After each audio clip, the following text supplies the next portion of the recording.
Government പ്ലീഡർമാരുടെ നിയമനത്തിൽ മുഖ്യമന്ത്രി ഭരണഘടനാ ലംഘനവും സത്യപ്രതിജ്ഞാ ലംഘനവും നടത്തിയെന്ന് മുൻ മന്ത്രി പി രാജീവ്. ലോയേഴ്സ് കോൺഗ്രസ് നൽകിയ ലിസ്റ്റ് പ്രകാരമാണ് ഗവൺമെന്റ് പ്ലീഡർമാരെ നിയമിച്ചതെന്ന് മുഖ്യമന്ത്രി പത്രസമ്മേളനത്തിൽ സമ്മതിച്ചത് ഇതിന് തെളിവാണെന്ന് അദ്ദേഹം പറഞ്ഞു. ഇന്ന് പത്രസമ്മേളനത്തിൽ ബഹുമാനായ മുഖ്യമന്ത്രി ശ്രീ വി ഡി സതീശൻ എനിക്ക് നൽകിയ അംഗീകാരത്തിന് പ്രത്യേകമായ നന്ദി രേഖപ്പെടുത്തുകയാണ്. ഒരു പ്രശ്നം ഉന്നയിക്കുമ്പോൾ താർക്കികന്മാർ പ്രശ്നത്തിലേക്ക് ഇറങ്ങില്ല, ഡൈവേർട്ട് ചെയ്യാനുള്ള കാര്യങ്ങൾ ഉന്നയിക്കും. അദ്ദേഹം പറഞ്ഞു ബുദ്ധിജീവി, എഴുത്തുകാരൻ, പ്രഭാഷകൻ എല്ലാം നല്ല അംഗീകാരം തന്നെ. പക്ഷെ ഞാൻ അദ്ദേഹത്തെ പോലെ ഏറ്റവും കൂടുതൽ പുസ്തകങ്ങൾ വായിച്ചിട്ടുള്ള ഒരാളല്ല. ഞാൻ അദ്ദേഹത്തെ പോലെ എല്ലാം പഠിച്ചു പറയുന്ന ഒരാളല്ല. വേണമെങ്കിൽ അദ്ദേഹത്തെ പോലെ നിയമസഭയ്ക്കകത്ത് ഏറ്റവും കൂടുതൽ സബ്മിഷനുകൾ ഉന്നയിച്ചിട്ടുള്ള, ഏറ്റവും കൂടുതൽ ക്രമപ്രശ്നം ഉന്നയിച്ചിട്ടുള്ള, ഏറ്റവും കൂടുതൽ കാര്യങ്ങൾ പഠിച്ച് പ്രശ്നങ്ങൾ അവതരിപ്പിക്കുന്ന അസാധാരണ ശേഷിയുള്ള ഒരാളുമല്ല. ഇതെല്ലാം ഞാനാണ് എന്ന് പറയുന്ന ഒരാൾക്ക് മറ്റൊരാൾ ഒരു പ്രശ്നം ഉന്നയിക്കുമ്പോൾ ആ പ്രശ്നത്തിലേക്ക് കിടക്കാതെ ഈ രൂപത്തിൽ പറയുന്നതാണ് യഥാർത്ഥത്തിൽ മുഖ്യമന്ത്രി ആകണം എന്നാണ് ഞാൻ പറഞ്ഞത്. യഥാർത്ഥത്തിൽ അദ്ദേഹത്തിന്റെ ശരീരഭാഷയെ കുറിച്ച് ഞാൻ പറഞ്ഞത്, അദ്ദേഹം പ്രതിപക്ഷ മേധാവിനെ പോലെ സംസാരിക്കുന്നു. അദ്ദേഹം എൻ്റെ കൂടി മുഖ്യമന്ത്രിയാണ്, കേരളത്തിന്റെ മുഖ്യമന്ത്രിയാണ്. അതനുസരിച്ചുള്ള പ്രതികരണമാണ് അദ്ദേഹത്തിൽ നിന്ന് പ്രതീക്ഷിക്കുന്നത്. അപ്പൊ അങ്ങനെ ഒരു കാര്യം പറയുമ്പോൾ ഇങ്ങനെ മറുപടി പറയുമ്പോൾ ഞാൻ പറഞ്ഞതിനെ പൂർണ്ണമായിട്ടും ഇന്ന് അദ്ദേഹത്തിന്റെ പത്രസമ്മേളനം സാധൂകരിച്ചു. വളരെ പെട്ടെന്ന് ഇത്തരത്തിലുള്ള പ്രതികരണത്തോടുകൂടി അദ്ദേഹം ശരിക്കും മുഖ്യമന്ത്രിയാകാൻ ഇനിയും ഏറെ ദൂരം സഞ്ചരിക്കേണ്ടതുണ്ട്. ജനങ്ങൾ തെരഞ്ഞെടുത്തിട്ടുള്ള മുഖ്യമന്ത്രി തന്നെയാണ്. കാരണം അവർക്കാണ് ഭൂരിപക്ഷം കിട്ടിയത്. ഭൂരിപക്ഷം കിട്ടി അവരുടെ പാർട്ടി അദ്ദേഹത്തെ മുഖ്യമന്ത്രിയായി തെരഞ്ഞെടുത്തു. അപ്പൊ അതിനനുസരിച്ച് അദ്ദേഹം ആ പാർട്ടിയുടെ മാത്രം മുഖ്യമന്ത്രിയോ ആ മുന്നണിയുടെ മാത്രം മുഖ്യമന്ത്രി ആയിട്ടല്ല പ്രവർത്തിക്കേണ്ടത്, കേരളത്തിന്റെ ആകെ മുഖ്യമന്ത്രിയായിട്ട് പ്രവർത്തിക്കണം. ഇതിന് പകരം അദ്ദേഹം ഇത്തരത്തിലുള്ള പരാമർശം നടത്തിയത് ശരിയാണോ എന്നുള്ളത് അദ്ദേഹം തന്നെ ആലോചിക്കുക. യഥാർത്ഥത്തിൽ ഇന്ന് അദ്ദേഹത്തിന്റെ പത്രസമ്മേളനം മുഖ്യമന്ത്രി സത്യപ്രതിജ്ഞാ ലംഘനം നടത്തിയിരിക്കുന്നു. ഗവൺമെന്റ് പ്ലീഡർമാരെ നിയമിച്ചിട്ടുള്ളത് ലോയേഴ്സ് കോൺഗ്രസിന്റെ ലിസ്റ്റ് പ്രകാരമാണ് എന്നൊരു മുഖ്യമന്ത്രി പത്രസമ്മേളനം നടത്തി പ്രഖ്യാപിച്ചിരിക്കുന്നു. ആ ലിസ്റ്റ് മാത്രം അടിസ്ഥാനപ്പെടുത്തിയിട്ടല്ല, അത് ഞങ്ങൾ AGയുമായി ചർച്ച ചെയ്തു. എൻ്റെ കയ്യിൽ എൻ്റെ വീഡിയോ ഉണ്ട്, നിങ്ങളുടെ കയ്യിൽ എല്ലാവരും ഉണ്ടോ എന്നുള്ളതുകൊണ്ട് ഞാൻ പ്രത്യേകം എടുത്തു വെച്ചിട്ടുണ്ട്. അത് വേണമെങ്കിൽ കേൾപ്പിക്കാം. അദ്ദേഹം പറയുന്നത് ലോയേഴ്സ് കോൺഗ്രസ് നൽകിയ ലിസ്റ്റാണ്. ആ ലിസ്റ്റിൽ ഈ 2 പേരുണ്ട്. ആ ലിസ്റ്റിൽ നിന്നല്ലാതെ ഞങ്ങൾ വേറെ ആൾ എടുത്തോ എന്ന് ചോദിച്ചാൽ ഞങ്ങൾ AGയുമായിട്ട് ചർച്ച ചെയ്തിട്ടുണ്ട്. അല്ലാതെ ലോയേഴ്സ് കോൺഗ്രസ് നൽകുന്ന അടിയിലല്ല ഞങ്ങൾ ഒപ്പിട്ടത്.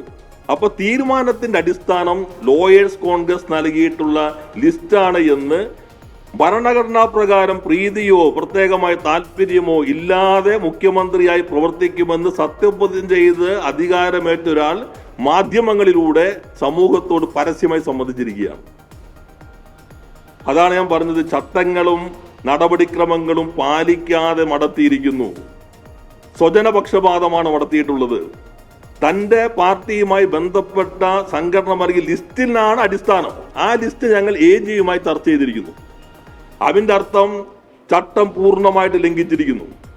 Kerala government government legal officers rules പ്രകാരം AG നൽകുന്ന പാനലിൽ നിന്നാണ് ഗവൺമെന്റ് തീരുമാനിക്കേണ്ടത്, റൂളാണ്. അതിന് പകരം ലോയേഴ്സ് കോൺഗ്രസ് നൽകി ലിസ്റ്റ് വെച്ചിട്ട് ഞങ്ങൾ AGയുമായി ചർച്ച ചെയ്തു എന്ന് ഭരണഘടനാ പ്രകാരം ചുമതലയെടുത്ത മുഖ്യമന്ത്രി പരസ്യമായി പ്രഖ്യാപിക്കുന്നതോടുകൂടി യഥാർത്ഥത്തിൽ ഭരണഘടനാ പ്രകാരമാണെങ്കിൽ അദ്ദേഹം സത്യപ്രതിജ്ഞാ ലംഘനം നടത്തിയിരിക്കുന്നു എന്നതാണ് യാഥാർത്ഥ്യം. തന്റെ പാർട്ടിക്ക് വേണ്ടി ഗവൺമെന്റ് വക്കീലന്മാരെ നിയമിച്ചിരിക്കുന്നു. ആ കടലാസ് വെച്ച് AGയുമായി ചർച്ച ചെയ്തിരിക്കുന്നു. റൂൾ വായിച്ചു നോക്കണ്ടേ? മുഖ്യമന്ത്രി എല്ലാം പഠിച്ചു പറയുന്ന ആളല്ലേ. അവർക്ക് ശുപാർശ നൽകാൻ ഏതൊരാൾക്ക് പോലും മന്ത്രിമാർ, ഞാൻ കഴിഞ്ഞ ദിവസം അദ്ദേഹം ഇതേപോലെ തന്നെ പറഞ്ഞു, മന്ത്രിമാരുടെ ശുപാർശയാണ് AIക്ക് പോലും പരിശോധിക്കാൻ പറ്റില്ല അവർ ആർക്കൊക്കെ വേണ്ടി വാദിച്ചിട്ടുണ്ട് എന്നുള്ളത്. റൂള് വളരെ കൃത്യമാണ്. റൂള് പറയുന്നത് AG നൽകുന്ന പാനലിൽ നിന്ന് വേണം അഭിഭാഷകരെ നിയമിക്കാൻ. അപ്പൊ AGയുടെ പാനലില്ല എന്നിപ്പോ വ്യക്തമായി.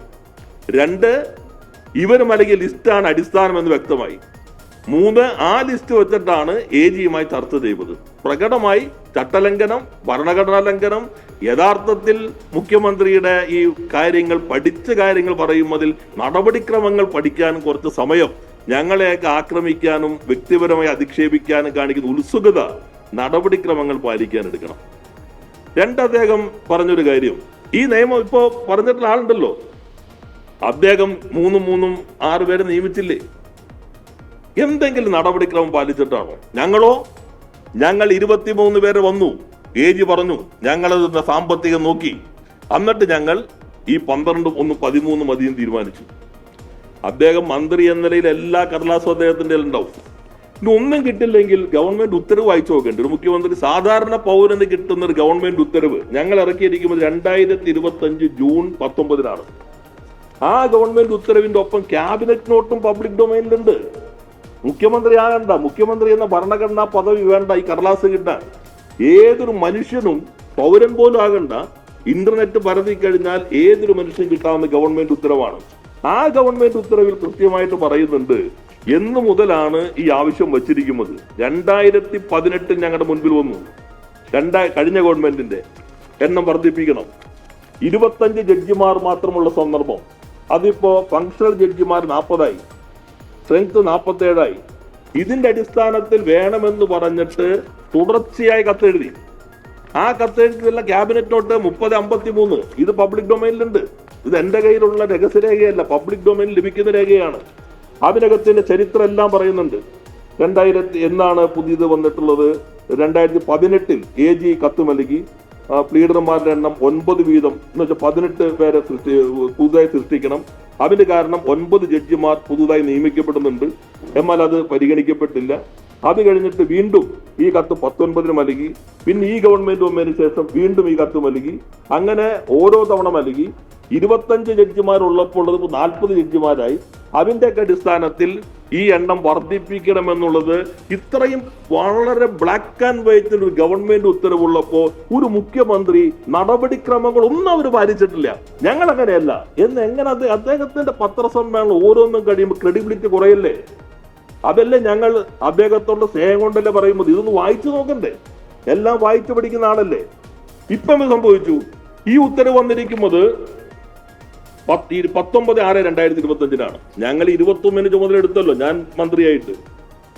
ഏറ്റവും ഈ നടപടിക്രമങ്ങളെല്ലാം പാലിച്ച് അവരാവശ്യപ്പെട്ടതിൽ നിന്ന് ഫിനാൻസിന്റെ അഭിപ്രായം പരിഗണിച്ച് ആദ്യം അത് റിജക്ട് ചെയ്തു. വീണ്ടും ജഡ്ജിമാരുടെ എണ്ണം കൂടി. അപ്പൊ ഞങ്ങൾ അവരോട് ചോദിച്ചു കേസുകളുടെ എണ്ണം എത്രയുണ്ട്, ഓരോ വക്കീൽ എത്ര കേസ് കൈകാര്യം ചെയ്ത് ഈ റിപ്പോർട്ട് ആവശ്യപ്പെട്ടു. അതിന്റെ അടിസ്ഥാനത്തിൽ വീണ്ടും AG നിയമ സെക്രട്ടറി ചർച്ച നടത്തി. അത് വീണ്ടും ഫിനാൻസിലേക്ക് കൊടുത്തു. അതിന്റെ അടിസ്ഥാനത്തിലാണ് ഈ ഉത്തരവിൽ ഞങ്ങൾ 6 എണ്ണം വെച്ചത്. ഇന്ന് അദ്ദേഹം പറയുന്നത് പഠിച്ചു പറയണ്ടേ? 3 സ്പെഷ്യൽ പ്ലീഡർമാര് 3 GP ആരാ സ്പെഷ്യൽ പ്ലീഡർമാർ വെച്ചേക്കണേ? 3 senior GP 3 GP. ഏറ്റവും ചുരുങ്ങിയത് അതെങ്കിലും ഒരു മുഖ്യമന്ത്രിയാണ് പറയുന്നത്. പ്രതിപക്ഷ നേതാവാകുമ്പോ എന്ത് പറയാം, വായുരിക്കിടാം. ഇത് ഭരണഘടനാ പദവിയാണ്. അദ്ദേഹം പറയുന്നതാണ് ആധികാരികമായി ഗവൺമെന്റിന്റെ വസ്തുതാപരമായ നിലപാട്. ഈ രേഖയുള്ളപ്പോ ഞങ്ങൾ നടപടിക്രമങ്ങൾ പാലിച്ചില്ല എന്ന് എന്തടിസ്ഥാനത്തിൽ, ഏത് പഠിച്ചിട്ടാണ് മുഖ്യമന്ത്രി പറഞ്ഞിരിക്കുന്നത്? ഏത് പഠനത്തിന്റെ അടിസ്ഥാനത്തിലാണ് അദ്ദേഹം പഠിച്ചു വയ്ക്കുന്നയാൾ ഈ ചുരുങ്ങിയ സമയം കൊണ്ട് ഇത്ര 12 പേര് ഇവിടെയും ഒരാളെ സീനിയർ GP ആയിട്ട് സുപ്രീം കോടതിയിൽ പൊതുവെ പോസ്റ്റ് സൃഷ്ടിച്ചത്? ആ പോസ്റ്റ് സൃഷ്ടിക്കണമെന്നുള്ളത് ഫിനാൻസിലേക്ക് പോയിട്ടുണ്ടോ? ഞാൻ ഉറപ്പിച്ചു പറയുന്നു, ഞങ്ങളുടെ മന്ത്രിസഭയിലെല്ലാം GPമാരെ നിയമിക്കുന്നത് സാധാരണ അജണ്ട എല്ലാ നടപടിക്രമങ്ങളും പാലിച്ചുകൊണ്ടാണ്. ഈ ഗവൺമെന്റ് വന്നതിന് ശേഷം GPമാരെ വെച്ചത് സാധാരണ അജണ്ടയാണോ ഔട്ട് ഓഫ് അജണ്ടയാണോ? ഔട്ട് ഓഫ് അജണ്ട ആകുമ്പോൾ ഈ ഫയലുകളും അതിന്റെ രേഖകളും ഒന്നും തന്നെ നോക്കാൻ മറ്റു മന്ത്രിമാർക്ക് അവസരം കിട്ടില്ല. അപ്പോൾ പ്രകടമായി കോൺഗ്രസിന്റെ ലിസ്റ്റാണ് എന്ന് മുഖ്യമന്ത്രി സമ്മതിച്ചിരിക്കുന്നു. അദ്ദേഹം ഞങ്ങൾ നടപടിക്രമം പാലിക്കാതെ വെച്ചു എന്നുള്ളത് വസ്തുതാപരമായി തെറ്റ്, ജനങ്ങളെ തെറ്റിദ്ധരിപ്പിക്കാനുള്ള ശ്രമം. ഞങ്ങൾ 25 ജഡ്ജിമാരുള്ളിടത്ത് 40 പേരായപ്പോഴാണ് 3 സീനിയർ GP 3 GP 3 തവണ റിജക്ട് ചെയ്തതിനു ശേഷം സാമ്പത്തിക സ്ഥിതി എല്ലാം പരിശോധിച്ച് എണ്ണം ചുരുക്കി തീരുമാനിച്ചത്. ആ ഘട്ടത്തിൽ ഇപ്പൊ വന്ന ഉടൻ തന്നെ ലിസ്റ്റിനനുസരിച്ച് കട്ടിലിനനുസരിച്ച് ആളിനനുസരിച്ച് കട്ടിലിനനുസരിച്ച് ആളുടെ കാല് മുറിക്കുന്ന പോലെ പോസ്റ്റുകൾ ക്രിയേറ്റ് ചെയ്തു.